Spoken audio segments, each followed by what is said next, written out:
Hello friends, Devi's cooking என்ற YouTube சேனலுக்கு உங்களை அன்போடு வரவேற்கிறேன். இன்றைக்கி நம்ம பச்சை சுண்டைக்காய் போட்டு ஒரு புளிக்குழம்பு வைக்கலாம். அந்த பச்சை சுண்டைக்காய் உடம்புக்கு ரொம்ப நல்லது, மருத்துவ குணம் உடையது. நம்ம வாரத்துக்கு ஒரு முறையாவது இதை சாப்பிட்ணும். இது எங்கே இருந்தாலும் தேடி கண்டுபிடிச்சி இதை வாங்கிட்டு நீங்கள் சமைச்சி சாப்பிட்ணும். பாருங்கள், அதுக்கு தேவையான பொருள் இந்த புளி ஒரு லெமன் சைஸ் அளவு தான் வச்சுருக்கேன். இதை நம்ம ஃபஸ்ட்டு ஊற வச்சு கரைச்சி வடிகட்டிக்கலாம். அதுக்கடுத்து இந்த பச்சை சுண்டைக்காவை இந்த மாதிரி காம்பு கிள்ளி அலசி வச்சுருக்கேன். இப்போ நம்ம இதை நசுக்கிட்டு தண்ணியில் போட்டு அலசி போடணும். இது கொஞ்சம் சின்ன வெங்காயம் ஒரு 10, பூண்டு ஒரு 20 பல் இருக்கும், ஒரு பெரிய வெங்காயம் 1, தக்காளி 2. இது தேவையான பொருள். இப்போ நம்ம ஸ்டவ் பற்ற வச்சு ஒரு கடாயை வச்சுருக்கேன். இதில் நம்ம 2 கரண்டி எண்ணெய் ஊற்றிக்கலாம்.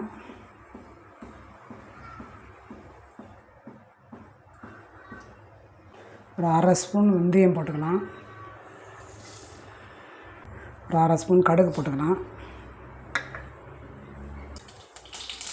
நம்ம உரித்து வச்சுக்கிற பூண்டு பல்ல போட்டுக்கலாம். நிறைய பூண்டு போடணும். பூண்டு தான் சேர்த்துக்கணும் குழம்பு வகைகளில், உடம்பு நல்லது. பூண்டு செவந்துச்சு. இப்போ நம்ம வெங்காயம் போட்டுக்கலாம். ஒரு வெங்காயம் தான் கட் பண்ணி வச்சுருந்தேன்.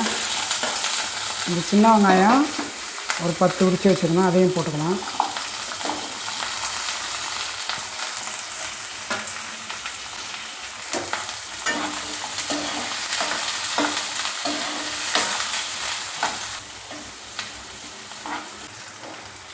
பாருங்கள், வெங்காயம் பூண்டு எல்லாம் நல்லா வதங்கிடுச்சு. இப்போ நம்ம இந்த 2 தக்காளி வச்சுருந்தோம் இல்லையா, அதை நான் ஜாரில் அரைச்சி வச்சுருக்கேன், அதை ஊற்றிக்கலாம். அரைச்சி ஊற்றினா நல்லா கிரேவி மாரி இருக்கும். இது டேஸ்ட்டும் வேறு லெவலில் வருது. இந்த மாதிரி பண்ணாக்கா நீங்களும் இந்த மாதிரி அரைச்சி ஊற்றி பாருங்கள்.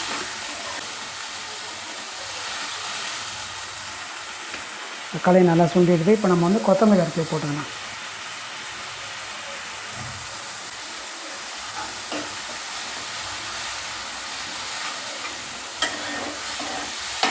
நல்லா வதங்கிடுச்சு. இப்போ நம்ம இந்த சுண்டைக்காவை இந்த மாதிரி நல்லா 2 நசுக்கி வச்சுருக்கோம் இல்லையா, அதை பாருங்கள் நசுக்கிருக்கேன். இது தண்ணியில் போட்டு அலசிக்க. தண்ணியில் போட்டால் தான் இது கலர் மாறாமல் இருக்கும். அது மாதிரி அலசிட்டு போட்டுடலாம்.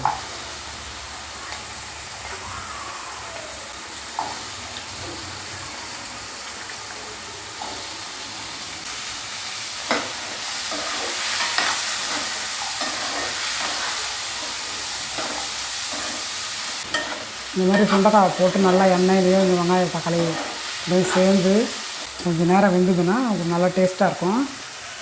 அதனால தான் இந்த மாதிரி நல்லா வதக்கணும். ஃபஸ்ட்டு பாருங்கள், நல்லா வதங்கிடுச்சு. இப்போ நம்ம இதில் நம்ம 2 ஸ்பூன் குழம்பு மிளகாத்தூள் போட்டுக்கலாம்.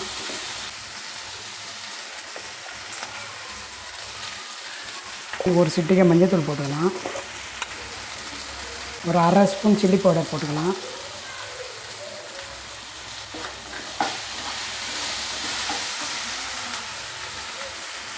கல்லுப்பு இந்த அளவு போட்டுக்கலாம். கொஞ்சம் கரெக்டாக இருக்கும் இதுவே. இப்போ நம்ம ஒரு புளி ஒரு எலுமிச்சம்பழம் கரைச்சி வச்சுருக்கோம் இல்லையா, அதை நம்ம இதில் ஊற்றிக்கலாம்.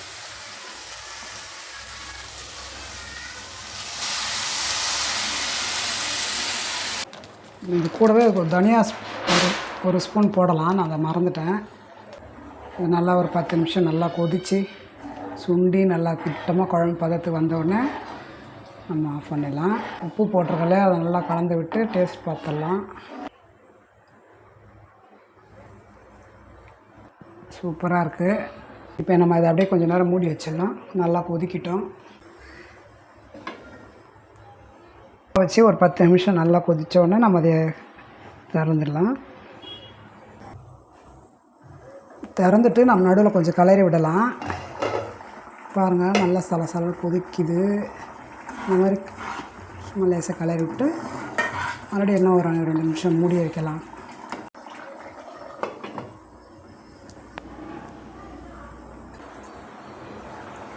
சூப்பராக கொதிச்சிருச்சு.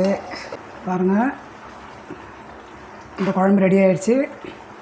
எண்ணெயெல்லாம் பிரிஞ்சு நல்லா திக்னஸாக சூப்பராக இருக்குது. பாருங்கள், குழந்தைங்களுக்கும் இது நிறைய கொடுக்கணும். இந்த காலத்தில் இருக்க பசங்களுக்கு உடம்புல சத்து கிடையாது. இந்த மாதிரி சுண்டைக்காய் நல்லா மருத்துவ குணையோடைய பொருளாக வாங்கி வந்து கொடுக்கணும் பசங்களுக்கு. பாருங்கள் நல்லா அருமையாக இருக்குது. இதுக்கப்புறம் நம்ம இதை ஸ்டவ் ஆஃப் பண்ணிவிட்டு இறக்குற வேண்டியது தான்.